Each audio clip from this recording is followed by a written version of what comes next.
참으로 좋으신 아버지 하나님, 구정 연휴가 시작되었습니다. 어디를 가든 그 옮기는 발걸음 주님께서 지켜 보호하여 주시옵소서. 어디서나 아버지의 빛과 소금의 역할을 감당하는 저희들 되게 하여 주시옵소서. 또한 아버지 사모하는 마음으로 또 아버지 앞에 무릎 꿇은 영혼들이 있습니다.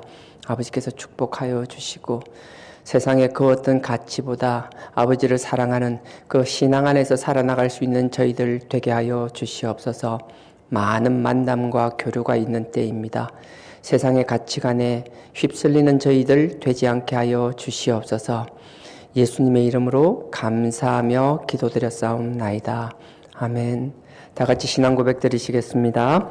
전능하사 천지를 만드신 하나님 아버지를 내가 믿사오며 그 외아들 우리 주 예수 그리스도를 믿사오니 이는 성령으로 잉태하사 동정녀 마리아에게 나시고 본디오 빌라도에게 고난을 받으사 십자가에 못 박혀 죽으시고 장사한 지 사흘 만에 죽은 자 가운데서 다시 살아나시며 하늘에 오르사 전능하신 하나님 우편에 앉아 계시다가 저리로서 산자와 죽은 자를 심판하러 오시리라. 성령을 믿사오며 거룩한 공회와 성도가 서로 교통하는 것과 죄를 사하여 주시는 것과 몸이 다시 사는 것과 영원히 사는 것을 믿사옵나이다. 아멘. 금방 제가 사도신경을 했는데요. 좀 전에 우리 그 직원하고도 얘기를 했는데 새벽 예배를 공예배가 아니라고 생각하시는 분들도 계시고 또 공예배라고 생각하시는 분들도 계신데 공예배에 가깝죠. 근데 우리가 예배를 할 때 사도신경은 항상 처음에 서두에 하니까 상관이 없는데 의외로 주기도문을 안 하고 예배가 마치는 경우가 참 많은 것 같아요. 그래서 제가 가능하면 조만간 사도신경을 주기도문으로 대체를 하면 어떨까라는 생각을 하고 있습니다. 물론 여러분들은 당황스럽겠지만 제 생각이 그렇더라고요. 사도신경도 귀하고 참 보배로운 거죠. 귀하죠. 하지만 주기도문 주님께서 친히 가르쳐 주신 기도고 우리가 항상 해야 될 기도임에도 불구하고 최근 들어서는 주기도문이 많이 좀 약해졌다고 해야 되나? 많이 하지 않는 것 같아서 그래서 약간 그런 아쉬움이 있었는데 최근 들어서 이렇게 여러 교회들에서 사도신경을 주기도문으로 대체하는 교회들이 생겨나기 시작하더라고요. 아마 제가 생각하고 있는 그 문제의식을 가진 분들이 많으신 것 같아요. 그래서 시작할 때 사도신경 대신에 주기도문으로 시작하는 교회들이 많이 늘어나고 있고 나도 그게 참 좋아 보이더라고요. 그래서 언제가 될지 모르겠지만 조만간 사도신경을 주기도문으로 대체할까 생각 중입니다. 이제 구정 연휴 시작되었습니다. 어떤 분들이 저보고 한복 입고 하면 어떻겠냐고 아이고 아슬아 됐다 그랬는데요. 또 모르죠. 또 하나님이 허락해 주시면 지금처럼 새벽 예배가 아니더라도 구정이나 추석 또 명절 때는 입을 수도 있지 않을까라는 생각도 살짝 그 정도요. 자, 오늘 본문은 고린도 전서입니다. 신약 고린도 전서 8장입니다. 8장 1절 2절입니다. 고린도 전서 8장 1절 2절 신약 272페이지입니다. 신약 272페이지. 고린도 전서 8장 1절 2절 제가 읽겠습니다. 우상의 제물에 대하여는 우리가 다 지식이 있는 줄을 아나 지식은 교만하게 하며 사랑은 덕을 세우나니 만일 누구든지 무엇을 아는 줄로 생각하면 아직도 마땅히 알 것을 알지 못하는 것이요. 이 본문에 보면은 여러분들 대충 알겠지만 앞에 내용이 우상 이렇게 시작하잖아요. 우상의 제물에 대하여는 이렇게 시작합니다. 뭔가 앞에 우상에 대한 일들이 있었겠죠. 근데 앞에 기록된 내용이라기보다 그 당시 상황을 이해하는 게 중요해요. 당시에는 이런 게 있어요. 철저한 크리스찬들, 하나님 앞에 회심한 사람들은 특히 유대인 전통을 가진 사람이나 그렇지 않더라도 하나님을 신실하게 믿는 사람들은 하나님이 무엇을 가장 싫어하는지를 알고 있었어요. 하나님이 싫어하는 것이 참 많잖아요. 그래서 우리 죄목록도 있고 여러 가지도 있지만 그런 것을 다 차치하고 하나님이 본질적으로 가장 싫어하는 것, 가장 싫어하는 건 다른 것 아닙니다. 우상을 섬기는 거예요. 우상을 섬기고 우상을 바라본다라는 건 하나님 외에 다른 것을 바라본다는 거잖아요. 그래서 여러분 우리 잘 알듯이 출애굽기에도 그렇고 신명기에도 그렇고 나는 질투하는 하나님이다. 다른 건 모르겠는데 너네가 나 말고 다른 것 의지하는 나는 그 꼴은 못 보겠다라고 말씀하시는 거잖아요. 그런 질투하시는 하나님께서 우상을 싫어하는 걸 알기 때문에 당시에 많은 믿는 사람들은 우상을 섬기거나 우상에게 절하지 않는 건 너무나 당연한 것이었고요. 우상에게 드려졌던 음식. 근데 여러분 생각해 보면 금방 의문이 드실 거예요. 아니 우상을 안 섬기고 제사에 참여 안 하면 되는 거지. 근데 제사 음식을 우리가 왜 먹어? 이런 생각을 할 수 있을 텐데 당시에는 많은 시장에, 그리고 쉽게 말하면 시장이 아니라 그 당시 고린도 사회, 아니 그 당시 모든 사회가 우상을 섬기던 사회였어요. 유대인들만이 유독 아주 로마 제국 내에서 극소수의 사람들만 하나님을 섬겼지 나머지 사람들은 각양 우상들을 섬겼고요. 마치 우리가 밥솥에 밥을 짓고 나면은 예전에 저희 할머니는 냄비에도 그랬는데 꼭 밥을 뜨기 전에 밥에다가 주걱으로 십자가를 그리잖아요. 십자가를 그리고 짧게 기도를 해요. 하나님 이 밥 주셔서 감사합니다. 이 밥 먹고 나서 우리 자녀들 우리 손녀들 건강하게 하시고 하나님 지켜 보호하시고 하나님 감사하는 하루가 되게 하고 감사하는 마음으로 살게 하여 달라라고 그렇게 기도를 하고 밥을 퍼주는 거거든요. 그것처럼 당시 우상을 섬기는 사람들도 그 재물들을 우상의 신전에 바치게 되면은 그러니까 잡신들에게 바친 게 그냥 신전에서 소모되는 것이 아니라 시장의 도축장은 아니겠네요. 식육점이라고 해야겠네요. 시장으로 홀로 나오고 많은 사람들이 그 제물로 우상을 섬기는 제물로 드려졌던 고기들을 먹을 수밖에 없는 상황이었어요. 그들이 제물로 드려졌다라고 표시를 해놓는 게 아니기 때문에 불특정 다수가 언제 어떻게 먹는지도 모르고 먹을 수밖에 없었다라고요. 그렇기 때문에 시장에서는 먹지 않으려고 하는 현상들이 음식을 사서 먹지 않으려고 하는 현상들이 일어났고요. 또 누군가는 거기서 먹는 음식들은 분명히 우상에게 드려졌던 것들이기 때문에 먹으면 안 돼라고 이야기하는 사람이 있었어요. 근데 그까지는 좋은데 문제는 그 시장에서 사 먹지 못한다면 어디서 사 먹어요? 현실적인 문제가 닥치는 거예요. 그래서 어떤 사람들은 그래도 안 된다 하고 어떤 사람은 합리적이라는 이름으로 포장해서 먹어도 된다 하고 이런 옥신각신하는 것들이 많았어요. 그러다가 문제는 그거예요. 시간이 조금씩 지나면서 그게 이제 합리화되고 받아들여지기 시작하고 그것뿐만 아니라 그런 과정 속에서 누군가는 먹어도 돼. 우리가 먹으면 안 된다는 전제하에서 어쩔 수 없이 나도 모르게 실수하는 것 영역과 의도적으로 하나님이 싫어하는 걸 알면서도 그 싫어하는 걸 합리화하기 위하여 누군가에게 자꾸 권하는 건 전혀 다른 문제예요. 어떤 사람들은요, 명절이 되면 우상숭배나 이런 데 대해서 자유로운 사람들 있잖아요. 자기가 자유로운 사람들도 있고 어떤 사람은 그게 막 죽을 만큼 힘든 사람들이 있거든요. 근데 죽을 만큼 힘든 가운데서도 자기 신념을 지키려고 끝까지 발버둥 치는 사람들이 있어요.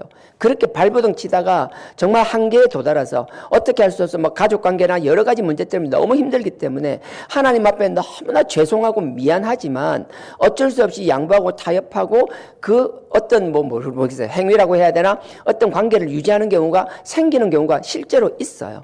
근데 그런 경우에는 그 사람들에 대해서 우리가 그걸 잘했다고 칭찬할 수는 없는 거예요. 하나님 앞에 잘못된 것은 분명히 잘못되었어요. 잘못된 행위를 하게 되면 그걸 가지고 하나님 앞에 마음 아파하며 죄송스러워하며 십자가 앞에 나와서 그 아들 그리스도의 보혈로 그 십자가의 보혈로 씻는 행위는 당연히 수반되어야 되는 것이에요. 근데 그거를 합리화시켜주는 사람들이 생긴다라는 거예요. 괜찮아. 그거 다 그런데 괜찮아. 그건 죄도 아니야. 괜찮아. 죄가 아니긴 왜 아니에요? 죄예요. 잘못된 것이에요. 잘못된 것은 분명히 잘못된 것이에요. 하지만 우리가 죄를 알고도 짓는 나약한 존재들이잖아요. 마찬가지예요. 그 실수를 하는 사람들에게 실수를 깨닫게 하고 하나님 앞에서 그 그리스도의 보혈로 회개하게 하는 것이 우리 기존에 믿는 자들이 해야 될 것이지 그들에게 그 죄를 합리화시켜주는 건 결코 잘하는 것, 바람직한 것이 될 수 없다라는 거예요. 오늘 본문 제가 다시 읽겠습니다. 보십시오.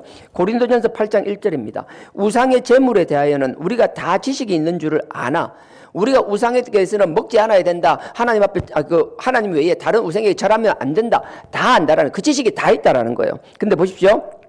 다 지식이 있는 줄 아나 지식은 교만하게 하며 우리가 두 가지예요. 하나님 앞에 제물을 드린, 금방 제가 이야기한 것처럼 하나님 외에 다른 우상에게 제물을 드렸던 건 먹지 않아도 된다라는 지식을 가진 사람도 있는 반면에, 또 누군가는 우상은 이미 죽었어, 우상은 존재 가치가 없는 거야, 우상에게 드리는 건 살아있는 신이 아니고 죽은 신이기 때문에 그건 우상에게 드리는 건 우린 살아계신 하나님의 아들을 믿은 믿음이 있기 때문에 그런 우상에게 드리는 음식은 먹어도 우린 아무 상관없어.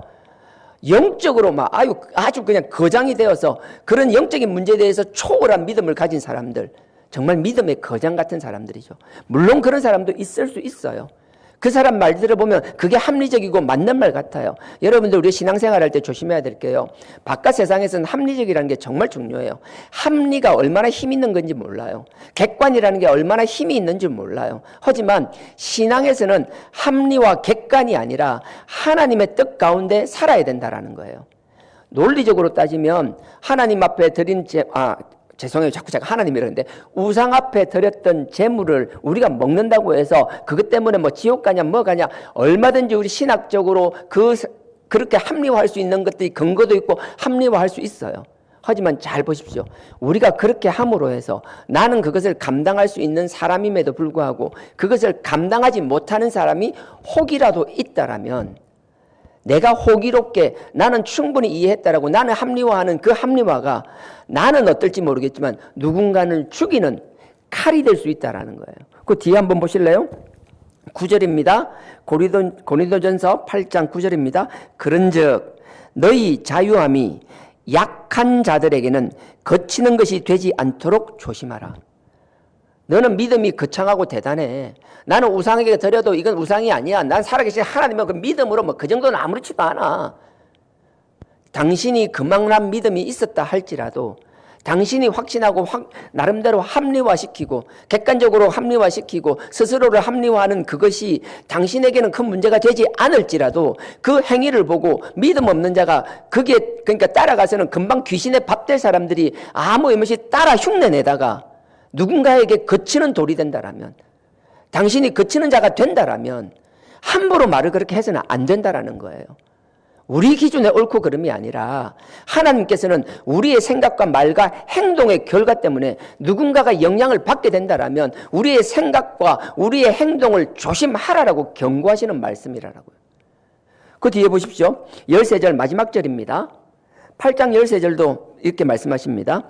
그러므로 만일 식물이 내 형제로 실족케 하면, 그 먹는 것 때문에 누군가가 실족하고 구원의 반열에서 떨어지는 일이 생기게 되면 나는 영원히 고기를 먹지 아니하여 내 형제를 실족지 않게 하리라. 바울은 영적 거장이었어요. 믿음의 거장이었어요. 충분히 이 귀신에게 드려졌던 제사 음식 그 정도를 먹고 나서도 하나님과의 관계가 틀어짐 없고 얼마든지 할 수 있는 능력자였어요. 하지만 바울은 분명히 이야기합니다. 나는 그렇지만 누군가가 그 행위 때문에 넘어지고 쓰러지는 것, 좀 더 구체적으로 얘기하면요, 작은 것 하나를 양보하게 되면, 바울 같은 경우에는 음식 문제에서는 자유로웠지만 하나님의 그 신앙을 지키기 위한, 주님에 대한 그 신앙을 지키기 위해서는 자기의 목숨을 아깝지 않게 드렸던 사람이에요. 주님을 위하여 핍박받는 것 조금도 두려워하지 않던 사람이었어요. 고린도후서 11장을 보면요, 얼마나 그가 고난 가운데 핍박 가운데 어려움 가운데 그럼에도 불구하고 그 복음을 위하여 자기의 모든 것을 다 걸었던 사람임을 스스로가 증명하고 있고 모든 사람이 동의하고 있는 부분이라고요. 그런 사람조차도 나는 그런 사람이지만 문제는 나와 같지 않은 사람들, 작은 사람들에게 그 길을 열어주기 시작하면, 그 작은 걸 허용하기 시작하면 자꾸 그걸 통하여 더 큰 죄를 짓게 되며 하나님 앞에 더 많은 죄를 스스로 합리화하게 된다라는 거예요. 그래서 할 수만 있으면 뭐 추도식이니 추모 뭐 이런 식으로 하는 거, 이름은 뭐라고 거창하게 붙였던 그 중심이 하나님이 아닌 다른 것을 바라보는 행위면은 그 싹을 잘라버려야 되고 그 잡초를 뽑아버려야 되고 짓이겨 버려야 되는 것이지, 그 작은 것을 허용하다 보면 끊임없이 그것들이 사단 막인 우리의 작은 틈을 그냥 두지 않습니다. 끊임없이 그 틈을 벌릴 거라고요. 큰 바위가, 아니 큰 바위산이 작은 갈라진 틈 사이에 나무를 얇게 갈아서 이렇게 삼각형처럼 해서 나무를 송곳처럼 해서 그 바위 틈 사이에 끼워 놔놓고 그냥 둬보십시오. 비가 오죠. 그 나무가 젖죠. 또 마르죠. 또 젖으면서 부풀어지죠. 그러다 보면 그 틈 사이에 그 큰 바위가 쭉 하고 갈라지는 때가 온다라는 거예요. 갑자기 일어나는 일은 아니에요. 순식간에 일어나는 일은 아닐 수 있어요. 하지만 서서히 그 작은 것이 나를 죽일 수 있다는 그 사실. 기쁜 명절날 이런 이야기해서 죄송합니다. 하지만 우리 마음속에서는 이 신앙의 기준은 명확하게 지키고 있어야 되는 줄 믿습니다. 그래서 8장 다시 보겠습니다. 8장 1절에 보세요. 후반절에 보면 지식은 교만하게 하며, 여러분들이 하나님 대해서 알고 난 뭐라도 아는 척하고 믿음에 대해서 거장이 되었다라는 그 여러분들의 지식이 여러분들을 교만하게 할 수 있다는 거예요. 나는 우리가 하나님을 알아가면 알아갈수록 교만한 자가 아니라 겸손한 자들이 되기를 주님의 이름으로 축원드립니다. 그러면서 뒤에 보십시오. 지식은 교만하게 하며 사랑은 덕을 세우느니라. 우리가 아무리 많은 것을 알아도요, 우리의 사랑은 덕을 세우는 데 쓰임받아야 되는 거예요. 우리의 지식이 사랑으로 드러나야 되는 것이며 남에게 누군가에게 유익이 되는 조건을 충족시켜야 된다는 거예요. 남을 유익 주지 못하고 영적으로 살리는 일이 아니라 실족시키는 일이 있다면 우리의 잘난 그 알량한 말씀의 지식이 나만 죽이는 게 아니라 남도 죽이게 된다라는 그 사실을 결코 잊지 않는 저와 여러분 되기를 주님의 이름으로 부탁드립니다. 우리가 한국 기독교 역사를 보거나 한국 기독교 역사와 천주교 기독교 역사는 같잖아요. 한 뿌리예요. 우린 자꾸 개신교로 해서 1885년에 언더우드와 아펜젤러 선교사가 인천의 제물포항에 들어왔던 거, 물론 조금 더 빨리 보는 사람은 1884년도 1년 전이죠. 알렌 선교사가, 의료 선교사가 들어왔는데 실질적으로 알렌 선교사는 선교를 하지 않았죠. 그냥 의사로서 역할만 감당했었죠. 어찌되었든 1884년이든 5년이든 그게 중요한 게 아니라 그 무렵에 한국에 이제 개신교가 들어오게 되었습니다. 하지만 그 당시 1884년 5년쯤에 들어올 때는 이미 국내 정세가 어느 정도 안정되어 있고요. 기독교에 대한 그렇게 핍박이 막 극악할 때는 아니었어요. 정말 한국 기독교, 그러니까 천주교 역사죠. 정말 극악했습니다. 1784년에요. 이성훈이라는 사대부죠. 그분이 이제 스스로, 정말 하나님 놀라운 능력이에요. 스스로 하나님을 믿고 천주교인이 되었습니다. 그렇게 해서 천주교가 퍼져나가기 시작하죠. 근데 여러분들 잘 알아야 될 것이 천주교가 처음에 들어왔을 때 천주교는요, 하나님 앞에 하나님 외에 바라보는 것에 대해서는 일절 허락질 않았어요. 우리의 성리학이 우리 국교와 다름이 없었잖아요. 조선은 성리학의 국가니까. 성리학이 하나의 학문이 아니라 조선의 국가 종교였어요. 그 성리학은 그 제사를 얼마나 중요한지 알잖아요. 제사는 그냥 행위가 아니라 그들의 삶이고 영혼의 의식이었어요. 여러분들 그 보면 그 신주라고 그러잖아요. 신주가 뭔가 하면은 명패 같은 건데 그 신주 안에는 그냥 사람의 이름이 있는 게 아니라 그 죽은 영혼이 담겨 있다라고 생각하는 거잖아요. 그래서 신주를 그렇게 귀하게 여기는 거잖아요. 근데 이 신주를 태워버리는 사건이 발생하게 됩니다. 정확하게 기억은 못하겠지만 1791년 요 정도 무렵이었을 거예요. 그 정도쯤에 이제 그런 제사를 거부하고 신주를 태우는 일이 발생해서 그때부터 박해가 시작됩니다. 신해 박해라 그러죠. 신해 박해가 일어나고 10년 뒤엔 정조대왕이 죽고 나서 다음 해잖아요. 1800년에 정조대왕이 승하하셨어요. 1801년에 신해 박해 이후에 신유 박해가 일어납니다. 우리가 잘 아는 거죠. 신유 박해는 신유 박해를 아는 게 아니라 우린 정약용에 대해서 잘 알잖아요. 만약에 정조대왕이 죄송해요. 자꾸 옆으로 얘기가 새는데 새벽부터 이런 얘기하면 안 되는 거 아는데 근데 재밌는 거 하나 알게 되었어요. 제가 새벽에 설교하든 말든 이 설교를 듣는 대부분은 오후에 듣고 계신다 하더라고요. 새벽에 듣는 사람은 거의 없으니까 제가 조금 덜 미안해하고 이야기를 하겠습니다. 만약에 정조대왕이 1800년에 죽지 않았더라면 조선의 역사가 어떻게 되었을까? 또 지금의 역사가 달라졌을 거란 이야기를 많이 하더라고요. 역사에는 가정이 없지만 여하튼 1801년에 신유박해가 일어납니다. 정약용이 유배를 가고요. 정약용의 형들도 유배를 떠납니다. 여러분들이 잘 아는 정약전이라는 형, 4살 많잖아요. 자산어보를 쓴 사람. 그 사람 같은 경우에는 18년간 유배제 갔다 거기서 죽었고요. 순교라고 말할 수는 없겠죠.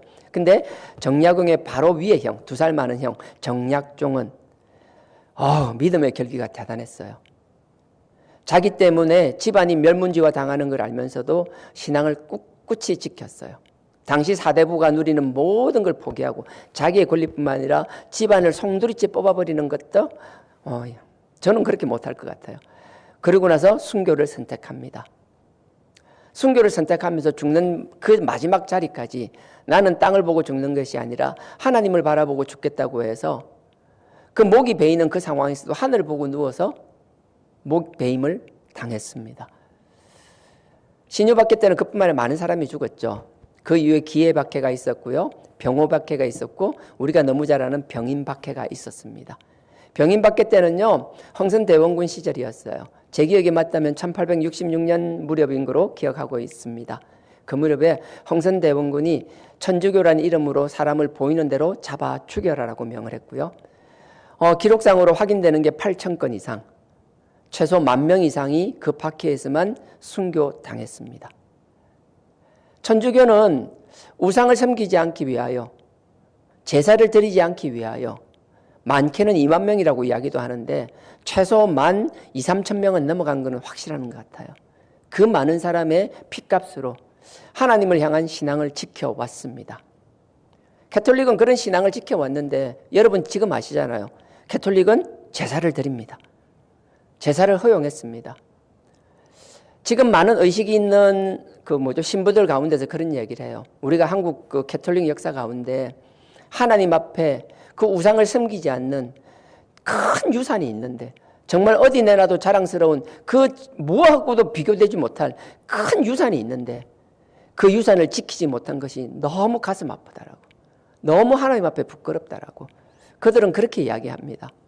여러분들 나중에 우리 개신교 이야기도 제가 하겠지만 가톨릭은 1700년부터 후반부터 들어와서 1800년 후반까지 엄청난 핍박 가운데 정말 셀 수도 없는 많은 사람들이 하나님 앞에 신앙을 지키고 제사를 거부하다가 죽어나갔습니다. 근데 그 제사에 의한 핍박이 끝날 무렵쯤에 한국의 개신교는 시작되었습니다. 아까 이야기했다시피 1885년에 언더우드와 아펜젤러에 의해서 한국 개신교가 시작되었어요. 그때는 그렇게 핍박이 많지가 않았어요. 오히려 한국 개신교는 그런 제사의 핍박이 아니라 신사참배에 의한 일제치하에 들어가면서 그 신사참배에 대한 문제가 있었죠. 그렇다 하더라도 여러분 생각해보죠. 끽해봐야 주기철 목사님 말고 기억나는 사람이 있습니까? 별로 없어요. 큰 박해는 없어요. 우린 주기철 목사님은 뭐 대단하다고 하지만 맞아요. 정말 대단하고 놀라운 일이에요. 하지만 가톨릭들은 그 한 사람이 아니라 자기 때문에 자기 가족이 전부 참수를 당하는 그런 걸 뭐 아무런 두려움 없이 그렇게 하면서까지 그 제사를 거부하고 신앙을 지켰던 사람들이 있더라고요. 근데 재밌는 건 지금 보십시오.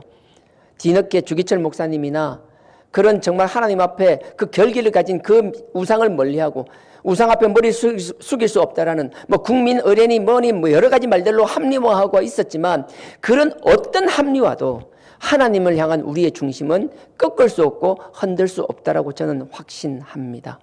우리의 신앙은 그렇게 되어야 되는 거예요. 주기철 목사님이 정말 좋은 신앙의 본을 보여주셨어요. 그리고 나서 그 이후로 한국 기독교는 일제시대 때 신사참배한 것을 부끄러워하며 하나님 앞에 하나님이 아닌 다른 것, 조상의 전통이라는 이름으로 그 성리학의 전통 가운데 있던 제사들을 배격하기 시작했어요. 얼마나 귀한 우리 개신교의 전통인지 모릅니다. 근데 최근 들어서 보십시오. 또 여러 가지 이름으로 추도식, 말도 안 되는 핑계로 합리화하기 시작하는 것, 그 하나님이 결코 기뻐할 수 없다라는 거예요. 조금 전에 얘기했다시피 얘기가 길어져서 죄송합니다. 하지만 여러분들이 이 사실을 반드시 저는 알아야 된다고 생각합니다. 좀 길더라도 좀 들어주세요. 가톨릭은 목숨을 걸었습니다. 한두 명이 아니었습니다. 그렇게 목숨을 지키던 그들의 조선 땅에서 그 선교사들은 선교사 자신들이 순교하며 그 복음을 받아들였던 많은 천주교인들이 하나님 앞에 목숨을 초계와 같이 버리면서 그 신앙을 지켰는데 1939년에 로마 교황청에서 정말 말도 안 되는 엉뚱한 문서가 하나 내려옵니다. 신사참배는 일제치하였잖아요. 신사참배는 우상숭배가 아니고 그냥 국민의례다. 그러니 신사참배를 해도 된다. 가정의 제사도 마찬가지다. 드려도 된다. 이건 저는 사단의 장난이라고 생각합니다. 하지만 그 사탄은 보십시오. 그 사건이 있을 때, 죄송해요. 또 돌아가야 돼요. 1929년입니다. 1929년에 이탈리아의 무솔리니가 그 독재자로서 정권을 쥐고 있었습니다. 여러분들 아는지 모르겠는데요. 1929년 당시에는 지금 우리가 알고 있는 로마 교황청이라는 자치령이 없었어요. 로마라는 그 교황청, 그 자치령은 완전히 사라지고 없어지고 이탈리아라는 도시에 하나의 종교단체로 남아 있었어요. 그때 1929년에 무솔리니가 로마 교황에게 제안을 합니다. 내가 로마 교황 당신에게 이 로마의 일정 부분을 자치령을 허락해 주겠다. 하나의 종교단체가 아니라 하나의 국가로서 인정해 주겠다. 그리고 나서 그 로마의 가톨릭을 우리 이탈리아 제국의 국교로 삼아 주겠다. 당시에 이탈리아에서는요, 로마 교황청이 지배력을 읽고 모든 걸 읽고 나서 우리가 생각하는 기독교가 국교가 아니었어요. 무솔리니는 그 로마 교황에게 자치령을 인정하며 국교로 인정해 주겠다라고 제안을 합니다. 로마 교황청은 그 제안을 받아들이죠. 그래서 지금의 로마 교황청이 있는 거예요. 자치령으로서. 제가 이 이야기를 왜 했느냐? 29년이라고 이야기했습니다. 39년에 로마 교황청에서 조서가 내려옵니다. 문서가 내려옵니다. 그 사이에 어떤 일이 있었는가? 우리나라를 통치하던 일본이 이탈리아의 무솔리니 쪽으로 계속 줄을 댔습니다. 2차 대전에 같이 자기들 주축국으로서 같이 동맹국이었잖아요. 한국을 통치하는데 캐톨릭이 방해가 된다. 그러니 캐톨릭이 국가정책에 협조적으로 나오면 좋겠다. 그 압력이 로마 교황청으로 들어갔고요. 그래서 로마 교황청은 한국 천주교에 그런 말도 안 되는 문서를 보냅니다. 별것 아닌 역사 같지만 이건 사단의 장난이라고 저는 생각합니다. 10,000명이 넘어서 어찌 보면 20,000명에 가까운 그 순교의 피를 흘렸던 그 우상을 섬기지 않고 그 제사를 배격하기 위하여 그 많은 사람들이 흘렸던 그 피와 그 피의 역사를 누군가의 입속에 의해서 누군가의 밀실 거래에 의해서 한순간에 무너뜨렸던 것처럼 지금도 사단은 역사하리라고 생각합니다. 그래서 어떤 상황이든 우리는 우리의 절대 신앙, 그 하나님을 바라보는 우리의 중심은 반드시 지켜야 되는 줄 믿습니다. 우리는 육체가 이런 게 있어요. 우리의 육체는 배가 고프면 먹게 되잖아요. 저희 같은 경우는 점심시간 되면 교회에서 점심 식사가 식당에서 나옵니다. 먹어요. 근데 만약에 식당이 문을 열지 않고 식사를 제공하지 않는다라면요. 식사가 없으면 배가 고픈데 참나요? 아니에요. 우리는 항상 밥을 먹던 곳에서 밥을 주지 않으면 그 허기를 달래기 위하여 다른 어딘가를 가서 우리의 허기를 채웁니다. 그건 육신이에요. 그건 저뿐만 아니라 우리 교회 직원들뿐만 아니라 모든 사람이 동일한 거예요. 우리 육신만 그런가요? 아닙니다. 우리의 육신이 허기를 채우려고 온갖 곳을 돌아다니듯이 우리의 영도 마찬가지라는 거예요.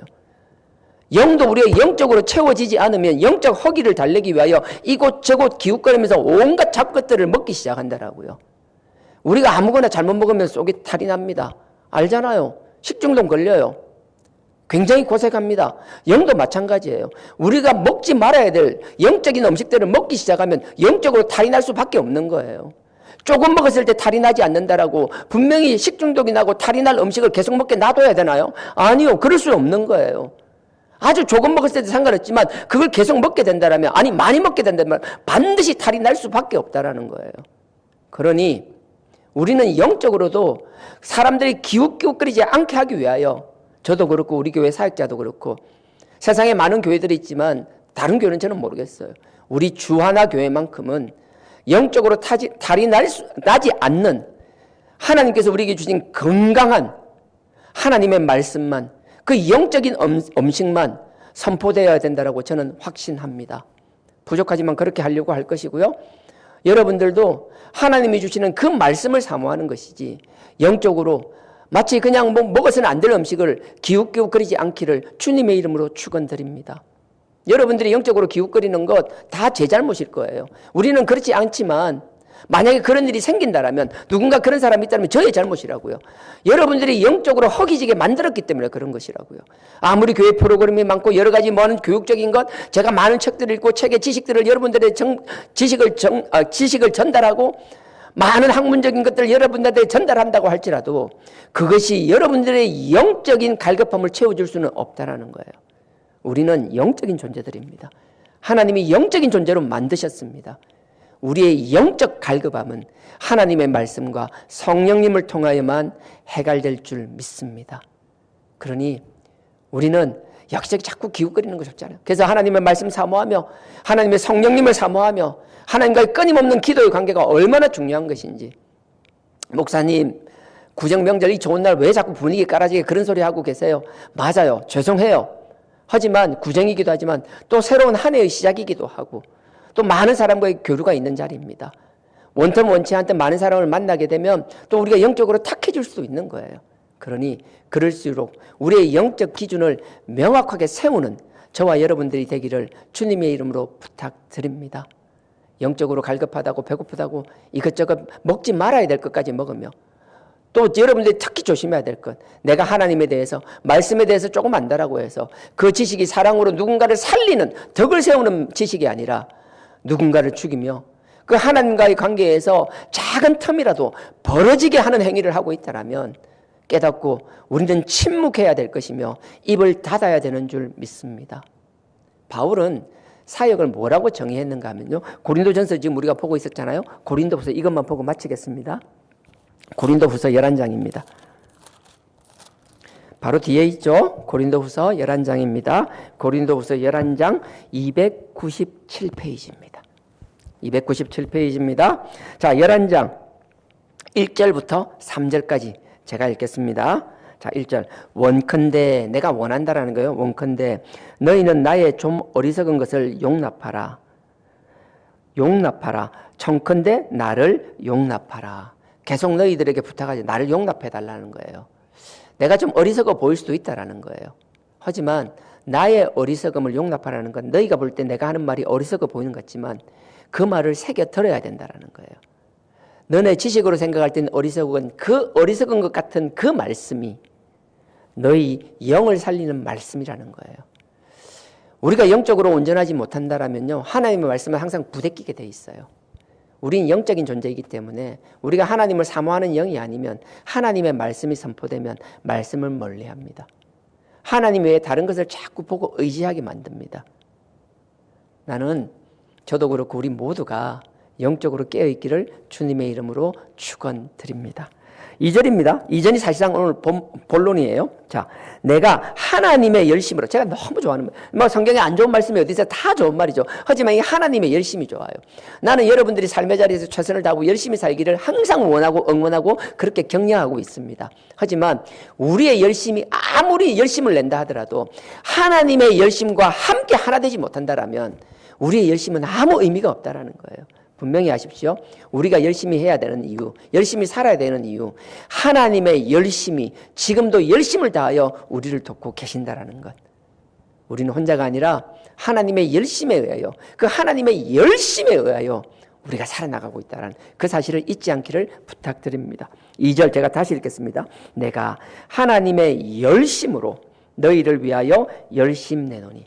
하나님도 이렇게 열심을 내는데 내가 어떻게 열심 내지 않을 수 있냐라는 거예요. 바울이 하는 말이에요.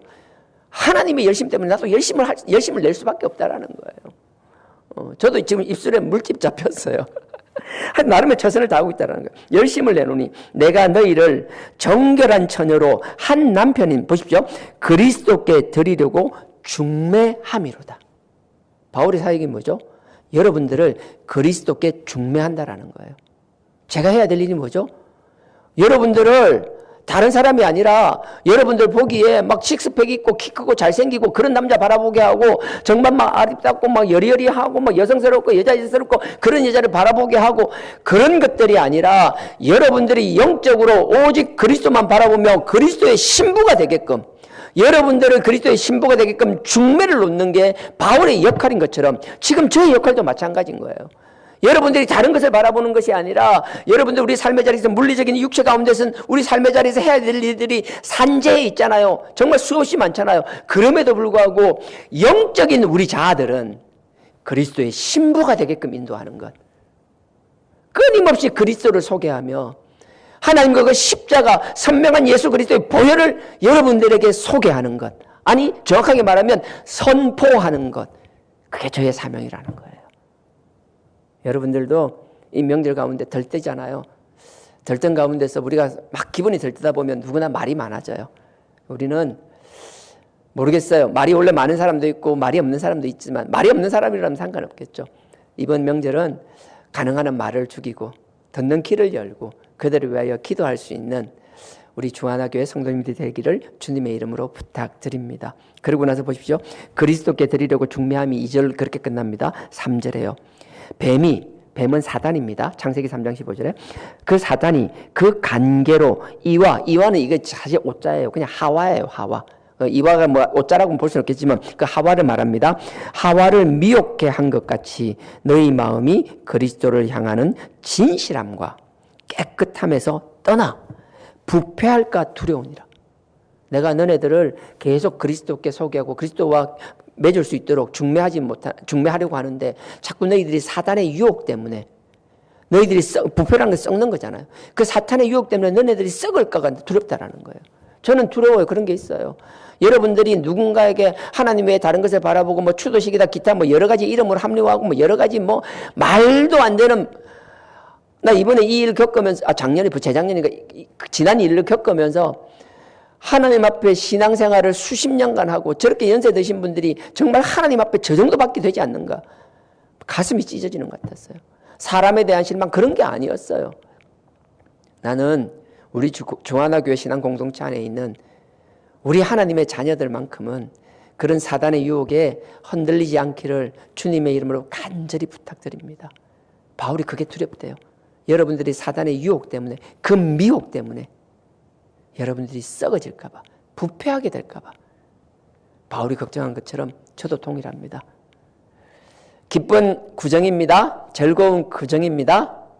항상 밝고 웃으며 소금과 빛의 역할을 감당하기를 원합니다. 하지만 그 가운데서도 이 사단의 이 더러운 사단마귀의 유혹과 미혹에 조금 더 흔들리지 않는 우리 주하나교회 성도님들이 되기를 주님의 이름으로 간절히 축원드립니다.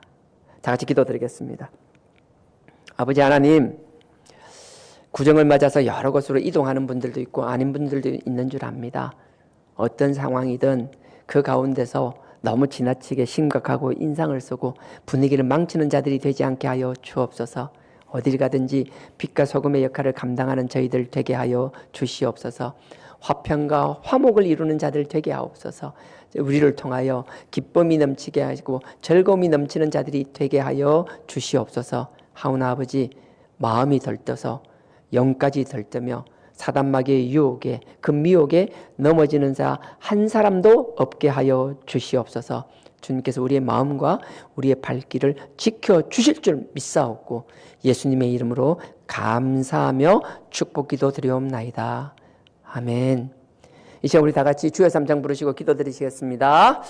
주여, 주여, 주여.